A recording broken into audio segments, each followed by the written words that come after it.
I don't know. Straight talk. Money matters. International news. Celebrity interviews. Sports. If I'm being discriminated based on my race, it's not. Politics. Race. Let's switch it around. Let's talk healthcare. Straight talk with award-winning journalist Lloyd Geit. Hello and welcome to Straight Talk. I'm your host, Lloyd Geit. The U.S. is spending more money building prisons than they spend building schools. Some say that's a real problem. Joining me to talk more about that is the author of this new book. It's called Merchandising Prisoners: Who Really Pays for Prison Privatization?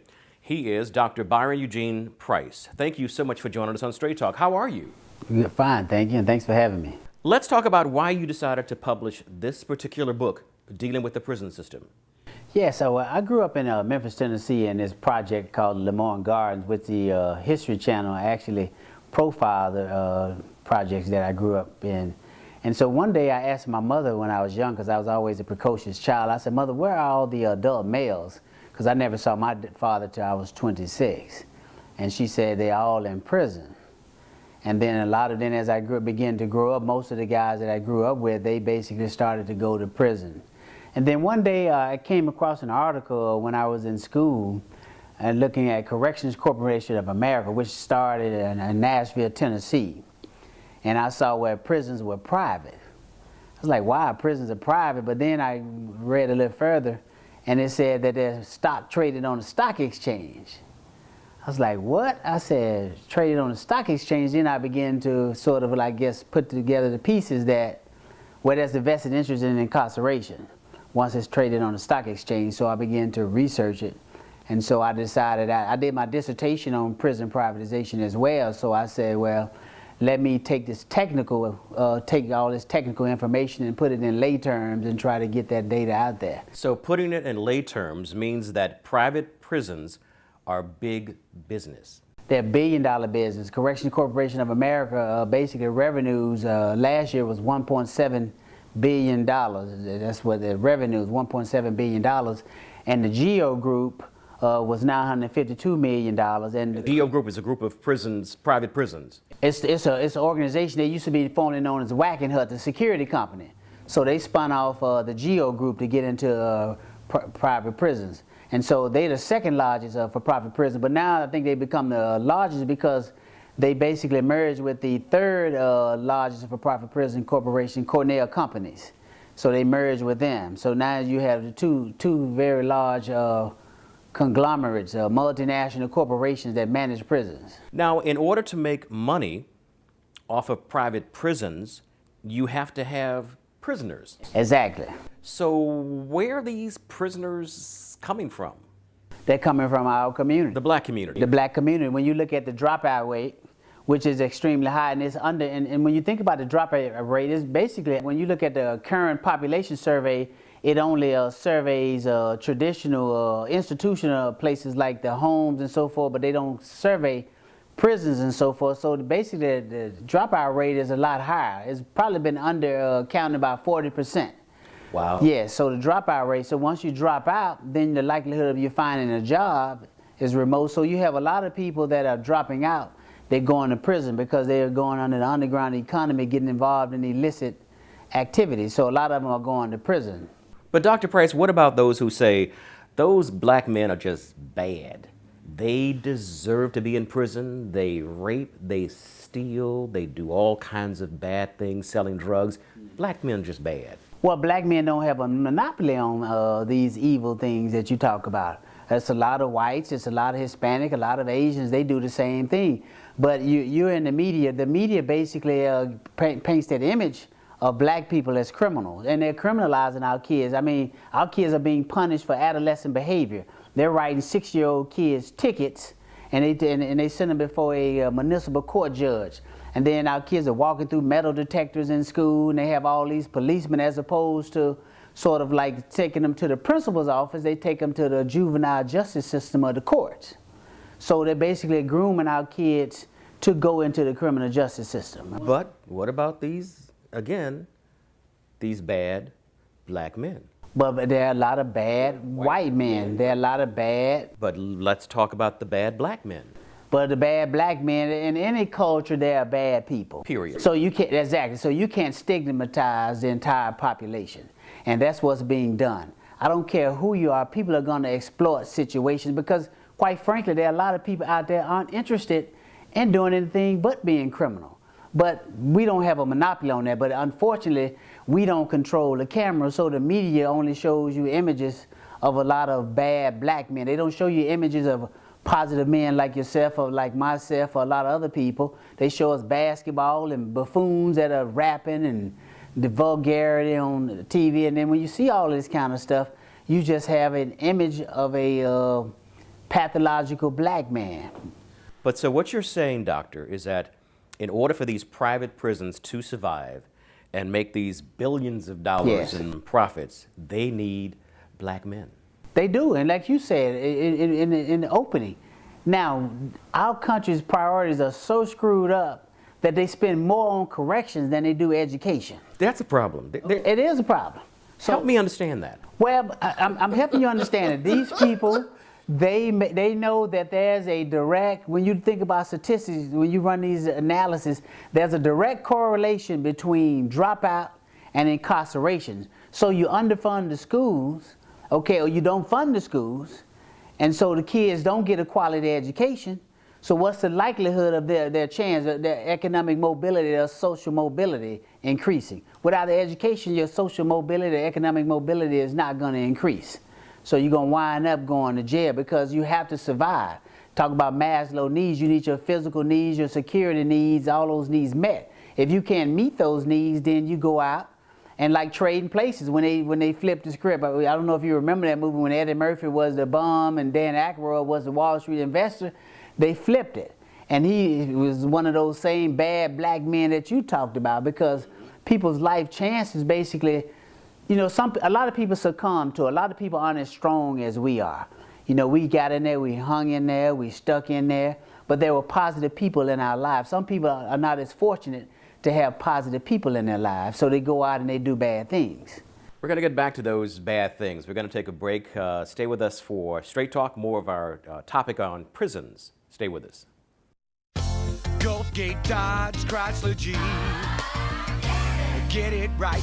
Jump into spring savings at Gulfgate Dodge Chrysler Jeep with the all-new, totally redesigned 2011 Dodge Charger for only $23,988. With over 100 to choose from, it's no wonder Gulfgate Dodge Chrysler Jeep sells more than anyone else in Southeast Texas. Take charge of the road with 27 miles per gallon in your new Dodge Charger. Gulfgate Dodge Chrysler Jeep. Get it right.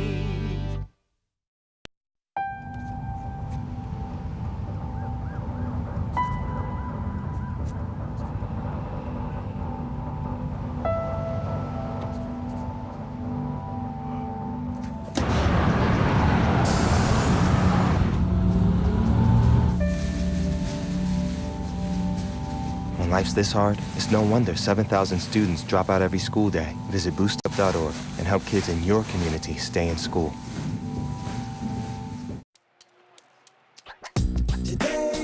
Yeah, salad on Saturday, fruit on Friday, throw a ball Thursday. Water Wednesday, touch your toes Tuesday. Let's move Monday, swap us next Sunday. 60 minutes of physical activity a day and eating well can help get your child healthy. So keep them active and eating well every day. Get ideas, get involved, get going at letsmove.gov. That's letsmove.gov. I wouldn't have been at this ceremony if I hadn't been at this ceremony first. Unfortunately, nearly 30% of U.S. high school students aren't making it to graduation. And every one of us, every parent, every friend, and neighbor, has the responsibility to provide the support and encouragement they need to make it through. Because we all need to see a lot more of these pictures.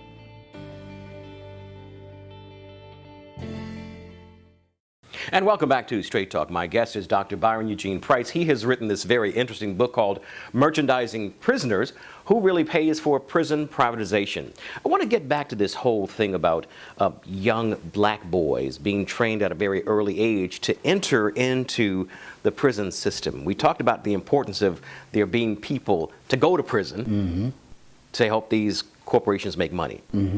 Some say that's a conspiracy theory. Little black boys are not being guided toward the prison system.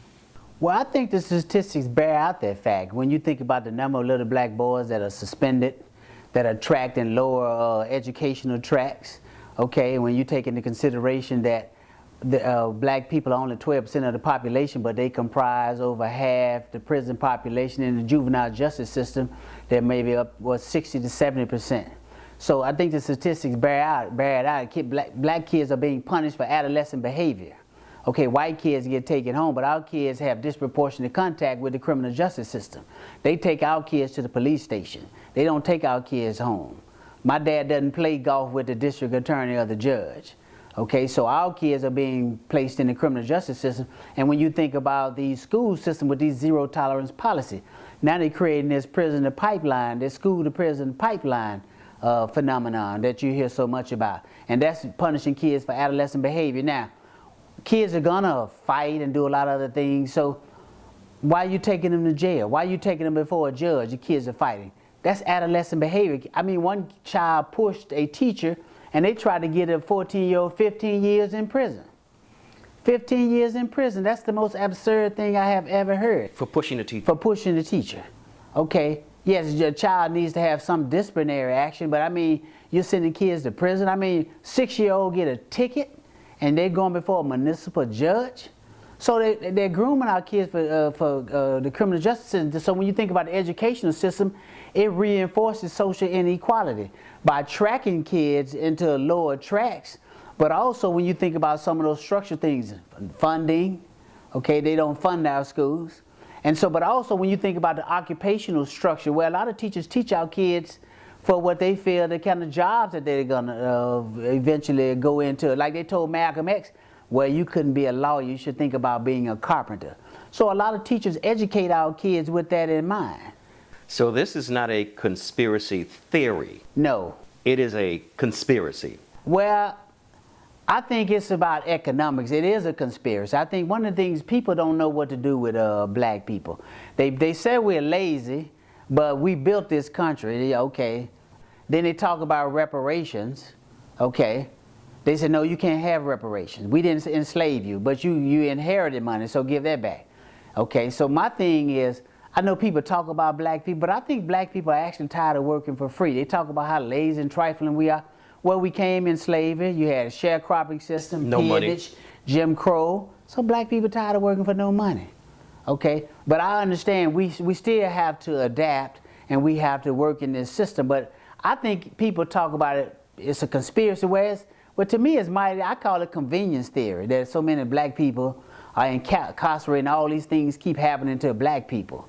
So you say it's not a conspiracy, but it mighty darn convenient that all these things happen to black people, especially since we comprise 12% of the population. Why are black kids expelled more than, black boys are expelled more than any other group? Black boys are put in special education. Les Brown was put in special education.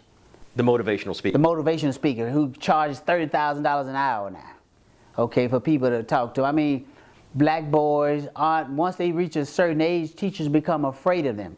And then when you take into consideration, they say we have ADD, they creating all these different, they over-medicating our kids because they don't understand our children. So our kids are being sent to prison because they're acting out, but our kids have verb. We're used to a lot of things going on in our home so we can multitask. So teachers don't understand our kids.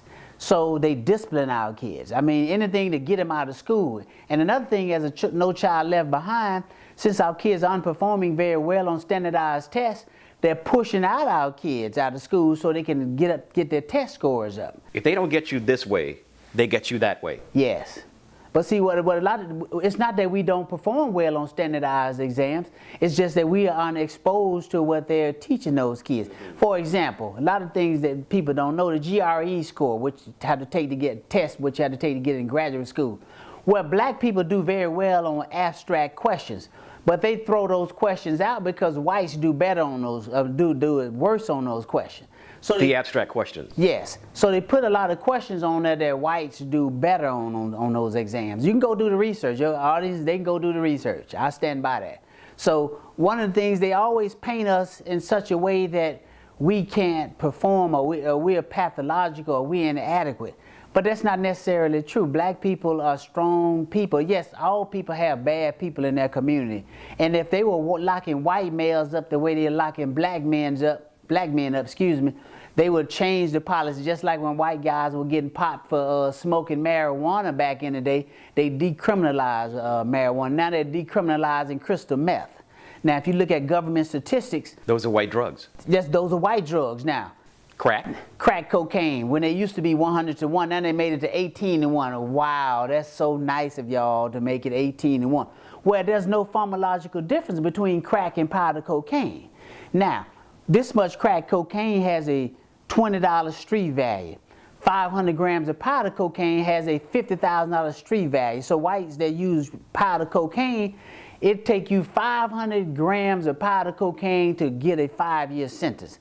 But they don't have mandatory sentencing. So what the prosecutor does, he sentences black people in the federal courts, where the federal sentencing guidelines, and he sentences white people in the state court where they can get probation. So don't tell me that's not discriminatory. In LA County, I know you probably are taking a break, I'm gonna say this real quick. LA County in a 4-year period had not one person sentenced under the federal sentencing guidelines, although 2/3 of the drug users are white, according to government statistics. That's a problem. We're going to take a break right now, but we will be back with more Straight Talk after this. Stay with us.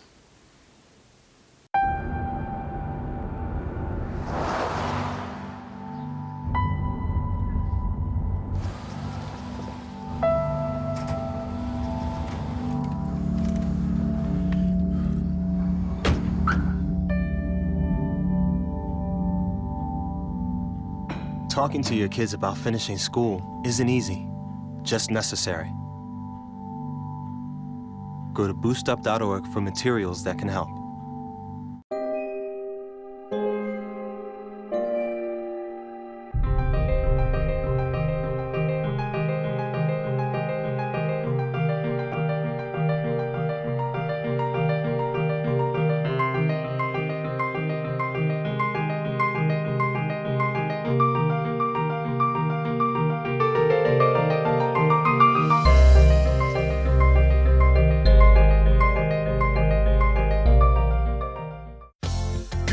Dodge, Chrysler, Jeep. Get it right. Jumping in spring savings at Gulfgate Dodge Chrysler Jeep with the all-new, totally redesigned 2011 Jeep Grand Cherokee for only $26,888 or $269 per month. With the all-new 3.6-liter engine that gets 23 miles per gallon and a smooth, comfortable ride for 5. Get it right at Gulfgate Dodge Chrysler Jeep. Gulfgate Dodge, Chrysler, Jeep. Get it right. In 1977, an 8-year-old boy picked up the game of golf from his father. The odds of that same boy winning the US Open twice, 1 in 1.2 billion. The odds of him having a child diagnosed with autism, 1 in 110. Ernie Els encourages you to learn the signs of autism. And welcome back to Straight Talk. My guest is Dr. Byron Eugene Price. He has written this book on prison privatization. Let's talk a little bit more about once African Americans are sent to prison. Okay. It's almost like a slavery situation. These prisons have private contracts. Yes. And they make these men work. Yes. Tell me a little bit about that. I find that fascinating. Well, it is interesting, but it's not new. Well, the prison system didn't start until actually blacks were freed. They were manumitted. They were freed. So then they began to lock us up to recapture our labor. And the guy, Blackman, in his book, Slavery by Another Name, does a yeoman job talking about how they used to force us into slavery through incarceration. So you work free, okay? They used to do tags, yes, car tags. Yes. So what would happen if, like, say, you couldn't find a job, so they say you were loitering, so you go to jail. They'd pick you up, and then you said, well, I want to buy his contract, so you had to work 7 years on my farm to work off because I paid your bond, your bail, to get you out. So then we move up into current days where black men go to jail, where basically the state pays a per diem for those black men to be there if they're in a private prison. And then the private prisons contract out their labor to like places like Dale, Victoria's Secret, and a lot of these other places. Now break that down for me. You're saying that these private prisons might get a contract from Dell. Yes. And they'll say, okay, we'll make some computers. We'll have these yes. prisoners make computers and pay them 50 cents an hour? 50 cents an hour. Although they get maybe a $50 million contract, they pay them 50 cents an hour. That's modern day slavery. That is slavery. That's slavery. That's definitely slavery. But it's legalized. The 13th Amendment says you can be enslaved for a crime. So it's in the 13th Amendment. So slavery hasn't been abolished. It's right there in the 13th Amendment. So these private prisons are making all this cash off the backs of primarily African American men. They're making billions of dollars off of black men. They won't educate them. Look at the governor. They talking about cutting education. Look at these Republicans. They talking about cutting education. Now, even our smartest kids don't compare to the kids in Asia and China, but they want to cut education. But they're giving multimillionaires tax breaks. So Mississippi, I'll tell you how screwed up this country is. Mississippi in a 50-year period built no new colleges, but built 26 prisons. In Mississippi? Mississippi. Where the education rate is just deplorable. Yes, it's deplorable. They built all these prisons, but they refused to build a college. Now these private prisons, now what they do is they sit prisons in rural communities as economic development tool. And then they send all those black men to those rural communities when we had a census, then that money follows them there because they've been counted in those communities. Now in Brooklyn, New York, they have like 50 blocks, what they call $1 million blocks, where they spend $1 million on each of these blocks to incarcerate people. So they call them $1 million blocks, where, let's say a block here in where we are, they spend $1 million up and down this block on incarceration, but they won't spend any money on education. These people are losing their mind if they think we're going to be competitive with China and India in the future. And devaluing education. They don't value education. How can you devalue something if you don't value it? They don't value education in this country. Well, they value it for their kids, but not for poor people, especially people of color. But and like you go back to your point, we need to value education because that's what saved us. But we don't value education anymore. We've internalized their vision for us, and we have to move away from their vision for us. We're going to take another break. Do not go away. We will be back with more Straight Talk after this. Gulfgate Dodge Chrysler Jeep. Get it right. Jump into spring savings at Gulfgate Dodge Chrysler Jeep with a brand new 2011 Chrysler 200 for only $20,988 or $199 per month. With the all-new 3.6-liter engine available that gets 31 miles per gallon and a ride like no other. Get it right at Gulfgate Dodge Chrysler Jeep. Gulfgate Dodge Chrysler Jeep. Get it right.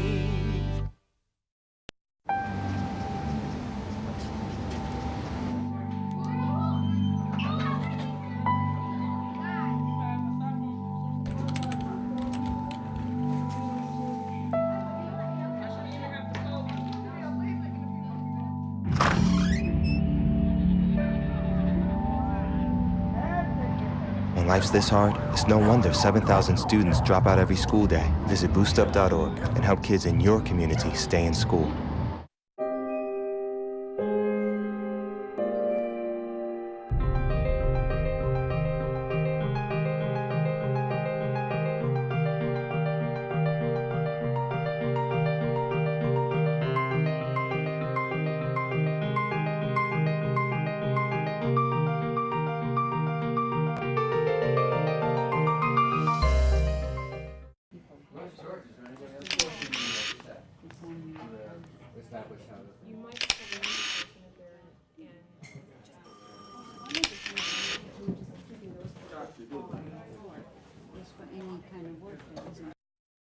And welcome back to Straight Talk. My guest is Dr. Byron Eugene Price. He's written this really interesting book called Merchandising Prisoners, Who Really Pays for Prison Privatization. Are you optimistic that African Americans will turn this whole thing around, realizing that so many African American men are in these private prisons and not out here on the streets trying to take care of their families? No, I'm not optimistic because I don't think that our community has met the challenge. Because we need to start creating employment opportunities for these kids that are coming, these adults that are coming back from prison. Now, see, like in Brooklyn, New York, the DA there, he has decided to work with Medgar Evers College to sort of sentence nonviolent offenders to college as opposed to prison. So that's very creative, okay? But I think part of our problem is we have a challenge of creating institutions that can sustain ourselves. So white people have enslaved you, You send your, and all white people aren't bad. We wouldn't be free. There are a lot of nice white people. I don't mean to come off that. But if people have enslaved you, and then people say you can't learn, and people don't care anything about you, then at some point you have to start caring about yourself and doing some things for yourself and do for yourself. Because that's the common human action to expect no man to do for you what you won't do for yourself. And until we get to that point where we begin to build businesses like yourself and other people, then we're not going to be able to reclaim our community. Because see, a lot of us don't know we're still slaves. Because as Sister Harriet Tubman said, they asked her how many slaves she freed. She said she freed about 300, but she could have freed more if they knew they were slaves. See, a lot of people don't know they're slaves. But this is a billion-dollar business. You know, when these entrenched forces are there, it's going to be difficult. Because even President Obama appointed one of the people to his administration who was over the private prisons. Big guy. I can't think of his name. I had it and I just lost it. I guess I'm getting old. But basically, I research it to you and email it to you. But he appointed someone that was over private prisons to his administration. So you have these special interests in these organizations entrenched, and it's a billion-dollar industry. Real quick, I know we're short on time. Governor Alexander, who's Senator Alexander, now tried to privatize the entire Tennessee prison system because his wife, Honey Alexander, owns stock in Corrections Corporation of America. More money, more money. And SB 1070 out of Arizona, where that immigration bill, no, Corrections Corporation of America is all in there. Governor Brewer's chief of staff used to lobby for Corrections Corporation of America. Her chief campaign guy owns a company that lobbies for Corrections Corporation of America, and his wife is a lobby for Corrections Corporation of America. So they're trying to pass immigration bill, so federal detention centers, because federal privatization is increasing, state privatization is subsiding. So now it's federal privatization. So now they see the federal privatization and juvenile privatization as a new market. Quickly, now if someone wants to get the book, how do they get it? You can get it from Barnes & Noble, Amazon, or just enter the site. You gave the title of it, and they can just put that in, or even put my name in it. I'm telling my mother, you can Google me, Mom. Oh yeah, well good. I want to thank you for joining us on Straight Talk. We've been talking with Dr. Byron Eugene Price. He has written this fascinating book called Merchandising Prisoners, Who Really Pays for Prison Privatization? He says that the fact of the matter is that we are pushing African-American men into prison so other people can make money through the private prison system. We will see you next week with another exciting interview. Stay with us. Have a good one.